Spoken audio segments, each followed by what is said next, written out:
Middle class যারা ফ্যামিলিতে জন্মেছ তারা অবশ্যই জানবে আমাদেরকে সঠিক সময়ের পাশাপাশি টাকারও অপেক্ষা করতে হয়, তাহলেই আমাদের স্বপ্নটা পূরণ হয়।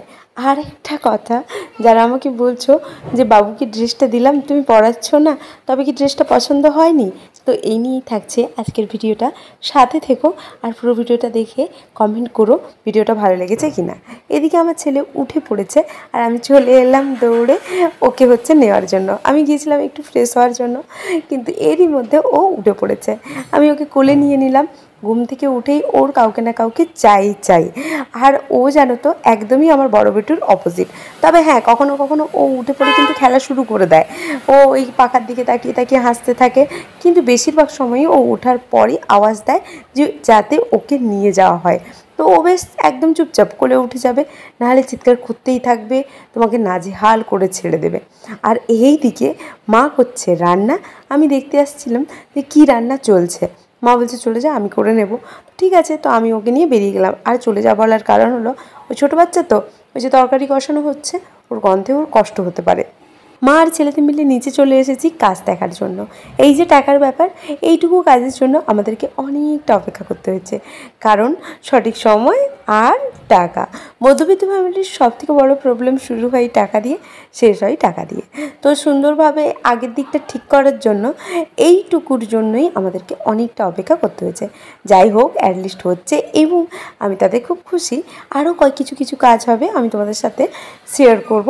আর তোমরা বলো যে হওয়ার পর ঠিক কেমন লেগেছে। তো পরে একদিন ভিডিওতে অবশ্যই শেয়ার করব।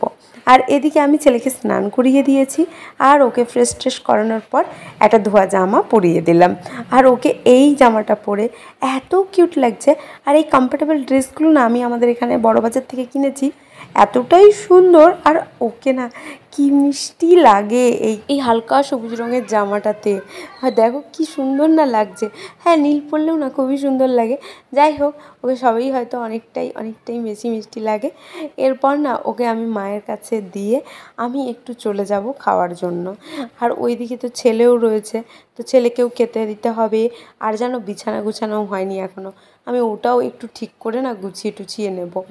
এই সময় মাকে দিয়ে একটু ও চুপচাপ থাকবে, আর আমার যেসব ছোটোখাটো কাজগুলো আছে সেগুলো করে নিতে হবে, না হলে মহা মুশকিল। আর অনেকেই যারা আমাকে বলেছো যে কেন আমি বেটুকে তাদের দেওয়া ড্রেসগুলো পরাচ্ছি না, ড্রেস কি ভালো লাগেনি? না, একদমই তা নয়, সব ড্রেসই সুন্দর। ড্রেস আবার ভালো খারাপের কী আছে, কিন্তু যেগুলো খুব হিজিবিজি কিংবা কটন নয় সেইগুলো আমি ওকে পরাচ্ছি না। কেন বলো তো? প্রচুর ডিজাইন করা ড্রেস পরার মতো ও এখনও তো বড় হয়ে যায়নি, ও তো বোঝে না কিছু। ওর কাছে কমফোর্টেবলটাই মেন, বুঝতে পেরেছো? তো সেই জন্য আমি ড্রেসগুলো পরাচ্ছি না। আর ও কি হয়, এই পাতলা জামাগুলো, গেঞ্জি কাপড়ের জামাগুলো পরলে খুব শান্তি ফিল করে। আর প্রচুর গরম, সবসময় তো এসিতে রাখা যাচ্ছে না, না। ওয়েদার কীরকম বলো তো, এই বৃষ্টি হচ্ছে, এই রোদ বেরিয়ে যাচ্ছে, আর এখন তো রোদের কোনো গল্পই নেই, শুধুই বৃষ্টি হয়ে যাচ্ছে। তাতে আবার এসিতে রাখাটাও খুব আমি টেনশন করছি। তাই জন্য ওই সব জামা কাপড়গুলো না পরিয়ে রাখতে পারছি না। এই পাতলা জামা কাপড়গুলোতে ও খুব শান্তি পাচ্ছে। এই জন্য, বুঝতে পেরেছো?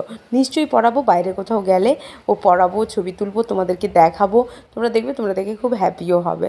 তো আজকে ভিডিওটা এখানেই শেষ করছি, দেখা হচ্ছে নেক্সট ভিডিওতে। তো সবাই কমেন্ট করে জানিও কেমন লাগলো।